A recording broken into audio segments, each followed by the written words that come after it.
to the channel, The Derpy Kitchen. I'm James, your host, the with the most. Pew pew. This week we're making Poutine, however you want to say it.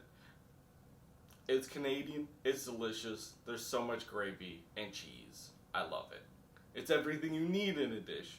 Potato, cheese, gravy, and way too much salt, and I love it. See? Everything. Coffee's kicking in. Drop a potato emoji down below if you love poutine like I do.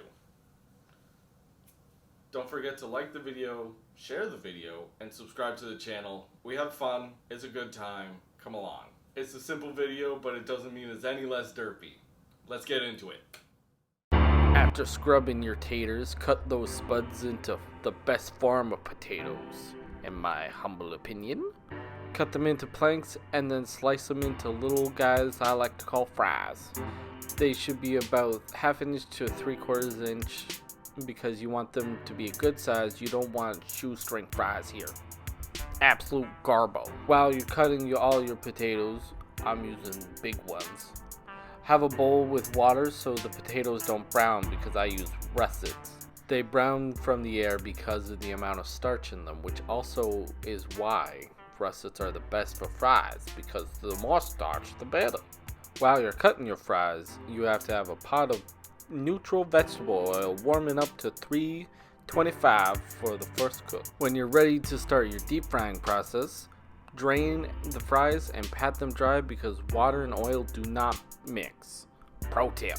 Then you cook them till they're a little wrinkly but still white. Then drain on a wire rack. Optionally, when you are done, you can freeze them for about an hour for a nice fluffy inside and a really crisp outside.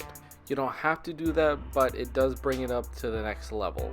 But they are still very good as long as you double cook them. When you are done the first cook time, it would be a great idea to make the gravy next. Starting with a roux, which is equal parts butter and flour. Melt the butter, then add the flour. The roux should look like this. I added a little bit too much flour, so it turned more gelatinized than anticipated. It still works, but you gotta make sure it doesn't leave any clumps in the gravy. You can strain it through a sieve if necessary. Also, it would be better if you cook the roux for longer till it turned to a brown roux, because it would have that nice brown color that adds a little more richness and browned butter to the roux. Then slowly add your beef stock until the roux is evenly incorporated in the stock.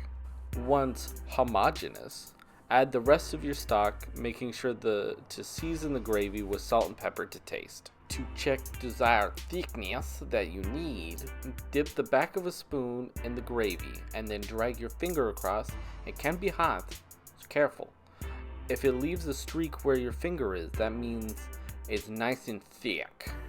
Then, grab your par-cooked fries and toss them back into 350 oil for the second go-round. Cook them until they are the color of your liking, which should be golden, so you know. When all of that is finished, you, my friend, are ready to make a poutine, eh? Make sure you grab the most rustic and obscure dish you own, #presentation, and then make that poutine boy. Thanks for watching, guys. That was fun.